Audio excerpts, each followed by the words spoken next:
there folks, and welcome back to Vauxhall Vault. Now, if you drive an old Vauxhall, your dash probably looks like this. Ah, fuck's sake. Or like this. Oh, fuck. Yeah, the old bulb out in the dash cluster or in the heater control panel. Yeah, really annoying, isn't it? Yeah, especially when you're driving at night and you can only see half the dash. So both my Vauxhalls currently do this at the moment. So what we're going to do is today we're going to tackle the dash lights and the heater control in the Corsa B. Before we start, if you're new here and obviously you've never seen one of my videos before, welcome to Vauxhall Vault. And if you'd like your Vauxhall related tat, then yeah, remember to give us a subscribe and like the video and all that sort of usual good stuff. Unfortunately, I'm filming on my phone at the moment because the camera is on charge from the last video that I've just done. But yeah, so what we're going to do today is change the bulbs in the speedo, and we're also going to change the ones in the heater control. Now, I've done a bit of research and there is a few things that we need to be wary of. Now, I was under the assumption that obviously this just unclips and everything like that, but there's a few screws and stuff around the console and around the dash that we need to look at. Now, me being a child as I am, yeah, obviously I didn't order just replacements. I went for some blue ones, again because I have the mind of a 10-year-old. So obviously those are our replacement bulbs. So I'm going to start with the heater control because I think that's a bit more complex. So obviously whilst I've still got brain power, I think it's probably best to do the center first. Okay then, so starting with the center. So I'm actually going to take the radio cover, or take the radio fascia off, just to give me a little bit more wiggle room with my fingers. So that's that off. I'll put my fingers underneath there. Good. Okay, so there's actually 4 screws holding this in. So 2 are here at the top and 2 are here behind the little switch for recirc and obviously fresh air. So I'm going to start with all the easy stuff. Like I said, there's not really any set order, so I actually probably don't need the pliers for that. I can just pop that little switch off. We'll stick that down in there. And 2 of our screws are behind here. So that's... Apologies, I don't have any trim tools, so obviously if you're a little bit precious about scratching plastic and stuff, then yeah, obviously pick up a set of trim tools. But there we go, that pops off, no problem. And there's your first 2 screws. Now the other 2 screws are behind here. Now I'm not gonna, what you're supposed to do is obviously drop your vents down. So to drop the vents down, we need to put a screwdriver underneath here and underneath here, obviously to release the air vents. Now obviously I have seen people struggle with this because of the obviously little adjuster which gets caught on the bottom. So what I think I'm going to do first is take the bottom bits off first and the dials, put it out a little bit so we got a little bit more room to drop the air vents after. Now to remove the air vents, these need to be in a certain position. So first vent, which is your hot and cold, you want to turn all the way up to the top, full heat. Second switch needs to be on number 3, and your third switch needs to be on your demist. Okay, so removing that one just with a pair of pliers. That's the first one out. Now middle switch. Now we need to make sure that she's pulled out first of all. Obviously that's for the demist. We're going to slide flathead screwdriver in underneath, and she pops out. That's number 2. There we go. So now all our dials are removed. What we can do is, I think what we'll do now is we'll take those 2 screws out of there just so I've got a little bit of movement behind there. So those 2 screws are now out. So we've got a little bit of movement now. All right, not a great deal, obviously, but I think we are going to have to drop the air vents as they are. So a screwdriver in the top corner, Obviously we want them facing down as much as we can. I might have to put you down for this bit. Obviously that's the left one dropped, and you can just about see in there, again forgive my camera quality, there is a screw just about there. So this one's been a bit of a pain in the ass at the moment, so I shall come back to you once that one has dropped. Okay, right, now those have dropped. Now that was a pain in the ass, and I've nicked the top of the air vents, but obviously once they're up there, obviously you're not going to see that anyway. So there's our other screw just in there.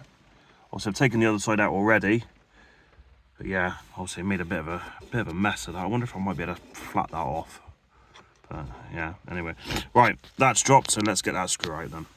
All right then, so that's the screws out. Now obviously we need to pop the little cover off of the top, which reveals she comes out as one. So in theory it should just pull out. All right, so after a bit of fiddling, obviously I've managed to try and pull it. I don't want to try to totally disconnect all the cables and everything, but what I have done is just release the little clips on the side where the cables are, just to give me a bit more movement. So what we need to do is we need to obviously release the plastic clips from in here. Okay, so they're these, yeah, they're these horrible little fucking things. So obviously want to try and be quite careful, obviously not to break any of the tabs. But yeah, obviously we want to try and manipulate these a little bit, just to obviously pull them out. Okay, so what I've had done, obviously I've removed all those little tabs, and obviously that's released the air vents and all that sort of stuff. And I'll just put those out of the way for a minute. So now all we're left is the fascia. So in theory, it should, he says. There we go, I've just put my finger behind it. There we go. There it is, look, that's the fascia off. So let's put that down there for a minute. And there we go. There's your two bulbs. Only two bulbs in here. So this one isn't working. This one is, but we have two bulbs for, obviously we got bulbs for both sides and the dash, so we might as well change. There we are, look, there's your two bulbs out. Yeah. I have seen someone try and pull these out with pliers before. Yeah, don't be that guy.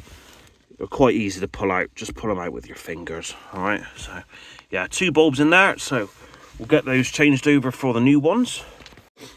Okay, so that is the new little bulbs put in.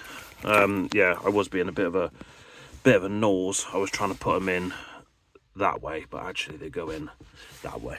Anyway, so I've plugged the plug back in. All right, I just took it out quickly, obviously, just to give myself a bit more space to maneuver with. So what we'll do beforehand, before we put everything back together,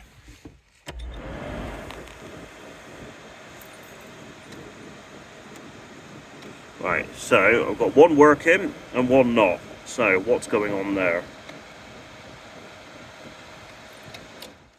Now I'm pretty sure if I just got them in the wrong one upside down, mate. Yes, I did. I had one on upside down, so it will only go in one way. So obviously, yeah, do check this obviously before you put everything back together. Just make sure she's in the right way. Okay, so now it's just a case of doing everything in reverse.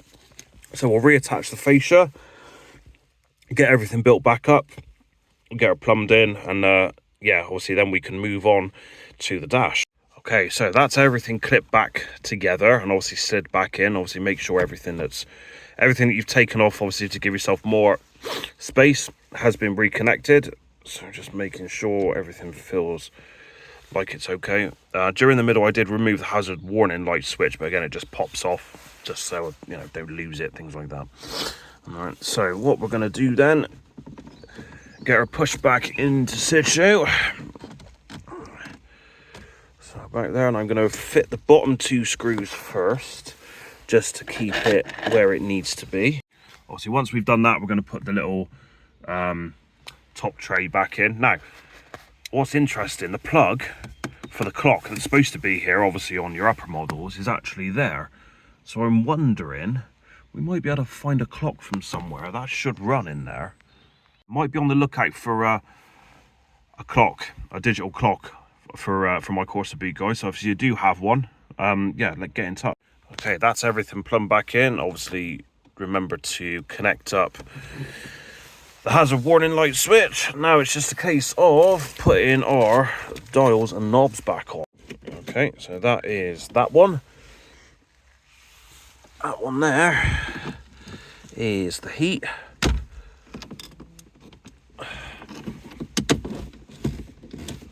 That works. And then we have the switch for the fan speed. So before, make sure that works. That works. Yeah. Everything's working as it should. Yeah, all the fans are working as they should as well, so that's good. Putting the cover back on for the recirc and the little button as well. Make sure that works. Yeah, that worked. And then finally, wherever it's gone, there it is. Fascia for the head unit and the head unit itself. Just make sure it's in the right way. There we go. That turns on. And then, so we should be able to see, yes, it does glow blue. Look at that. Good. All right, that's that done. Now it's time for the dash. Now, obviously I left the dash till second because in theory, the dash should be a little bit easier. So we've got to screw one side and the other. So let's whip those off and let's see what we're dealing with. Sorry, I do apologise. There's 3 screws. There's one there and then one on the other side. So does she just pop off? In theory, it should. That's the theory.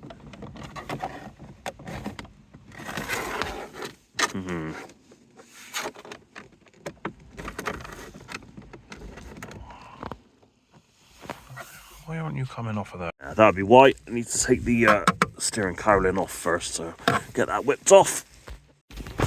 So, along with those little 3 screws down there, there's actually 2 more which hold the cowling together. So there's these little black covers basically. So I'll undo that bad boy just there. Oh, that's tight. A bit of plastic, that's bloody tight. Alright, so hang on, let's knock that off a minute. So we can hopefully now should be able to split this apart. So obviously we need to disconnect the rubbers.